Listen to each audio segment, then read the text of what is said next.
Dear student, now I give lecture on working of steam power plant equipment and layout, and steam turbines. First we studied about the working of steam power plant. The steam power plants operate on Rankine cycle. What do you mean by Rankine cycle? Now you see the diagram. The diagram consists of pump, boiler, turbine, condenser. Coal is burnt in the boiler which converts water into steam.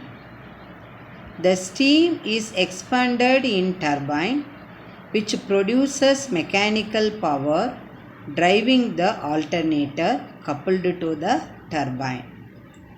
The steam after expansion in turbine is usually condensed in the condenser to feed to the boiler again. I put the step 1 means condenser to pump. That means the steam after expansion in the turbine is condensed in the condenser. That steam again, that means fed to the boiler again only. That means the water. So what is the boiler and all? The coal is burnt in the boiler which converts water into steam only. So in the pump input is working, the boiler heat is in, and then the turbine work out. That is the turbine and alternator coupled with each other, and then from the condenser heat out only. Because the condenser and all, that means what? The steam after expansion turbine is usually condensed in the condenser, that is cooled only. So this is known as the Rankine cycle. So therefore the steam power plants operated on the Rankine cycle only. Then this is the steam power plant layout.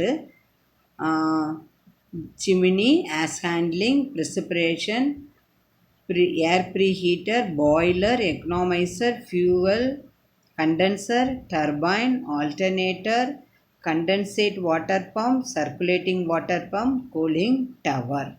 So the detailed power layout, now you see this diagram only, the detailed power plant layout. See, coal storage, ash storage, coal handling plant, ash handling plant, and then hot air preheater, economizer, superheater. So the coal storage, coal handling is the coal circuit, ash storage, ash handling is the ash circuit, and then air preheater, economizer, superheater is the air circuit, and then feed water heater, condensate extraction pump, feed water pump, circulating water pump. These are that means feed water circuit. Then condenser, cooling water, turbine, forced draft fan, chimney, induced draft fan. This is the draft system, and then exciter, isolator, circuit breaker, then bus bar only. So this is the detailed steam power plant. So the overall steam power plant layout is divided into 4 groups. One is fuel and ash circuit. That is the fuel and ash circuit means, now you see the diagram, coal storage, coal handling plant. This is the coal circuit, and then ash circuit means ash storage, ash handling plant. Then next, air and fuel gas plant. So air means air preheater, economizer, superheater. This is the air circuit. Next one is fuel gas circuit. Fuel gas circuit means that is the draft fan, induced draft fan, that is the gas circuit. And then feed water circuit is feed water pump, and then feed water heater. This is the feed circuit, and then this is the steam circuit. So this is 4 circuit only is there. So then cooling water circuit means that is the exhaust stream from the, that means turbine is cooled in the condenser, the cooling water tower, and then circulating water pump, the condensate extraction pump. These are known as the cooling water circuit. Now detailedly we studied about the working function of the steam power plant and then equipment. First, cold storage.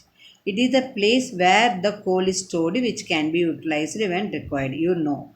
Coal handling. Here the coal is converted into the pulverized form before feeding to the furnace, that is boiler. A proper system is designed to transport the pulverized coal to the boiler furnace. The next, boiler. Boiler is used for producing steam and reheating it. For that purpose only we are using boiler in the steam power plant. It converts the water into high pressure steam only. It contains the furnace inside or outside the boiler cell.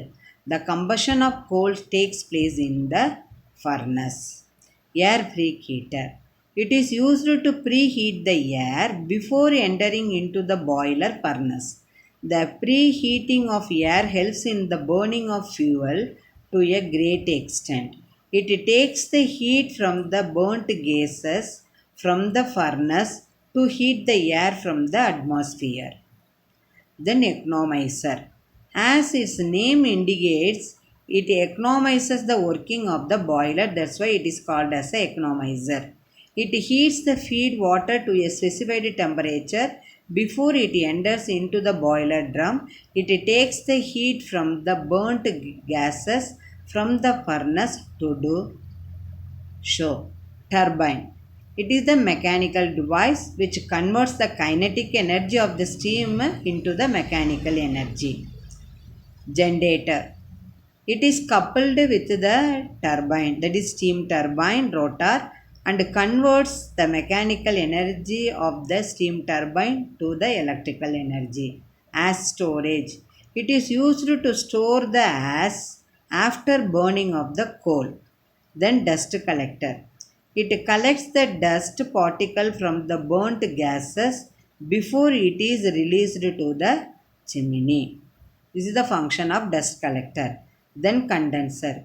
It condenses the steam that leaves out the turbine. It converts the low pressure steam to water. It is attached to the cooling tower. Cooling, what is the function of cooling tower? It is a tower which contains cold water. Cold water is circulated to the condenser for the cooling of the residual steam from the turbine. Then chimney. It is used to release the hot burnt gases or smoke from the furnace to the environment at appropriate height.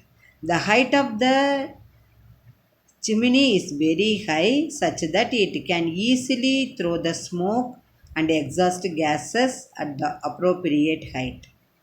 It cannot affect the population living near the steam power plant. Then feed water pump. It is used to transport the feed water to the boiler. For that purpose we are using the feed water pump. This is the types of steam turbines. First one is impulse turbine, second one is reaction turbines. The left hand side, that is impulse turbine, moving buckets. That is a circle, that is like a wheel like that. No, that is a moving buckets. Then fixed nozzle, the blue color, that is the fixed nozzle. Then below diagram and all, then green also is there, then red also is there, that is the moving buckets. Fixing nozzle, the blue color line is the fixed nozzle. So below that, this is the steam pressure curve, that is the steam velocity curve for the impulse turbine. Then reaction turbine, rotor, the center of the rotor, and then the green color represents the stator of the both impulse and reaction turbine. Here rotating nozzle is there, but here no moving buckets. But impulse turbine fixed nozzle, but reaction turbine having rotating nozzle. Now we detail study about the function of impulse turbine and reaction turbine. Impulse turbines. This is the one of the type of steam turbines which is used in the steam power plant. In impulse turbines, the steam expands completely in the stationary nozzles, there being no pressure drop. Stationary nozzle means fixed nozzles. There being no pressure drop over the moving blades or runner. By doing so, steam attains a high velocity and impinges against the blades fixed on the rotor. This results in impulsive force on the moving blades which sets the rotor rotating. Impulse turbine has high speed and provides ample clearance between rotor and stationary blades, that is fixed blades. It also gives optimum utilization of steam with simple design only. Then reaction turbine is the one of the type of steam turbine which is used in the steam power plant to produce mechanical energy. The steam does not pass through the nozzle but expands as it flows over the rotor blades. The blade will act as nozzle. Expansion of steam will happen as it flows over the blades. Friction losses between the steam and blades are converted into heat, which in turn will reheat the steam only. Reaction turbines are classified as relatively low RPM. So thank you student for watching this video.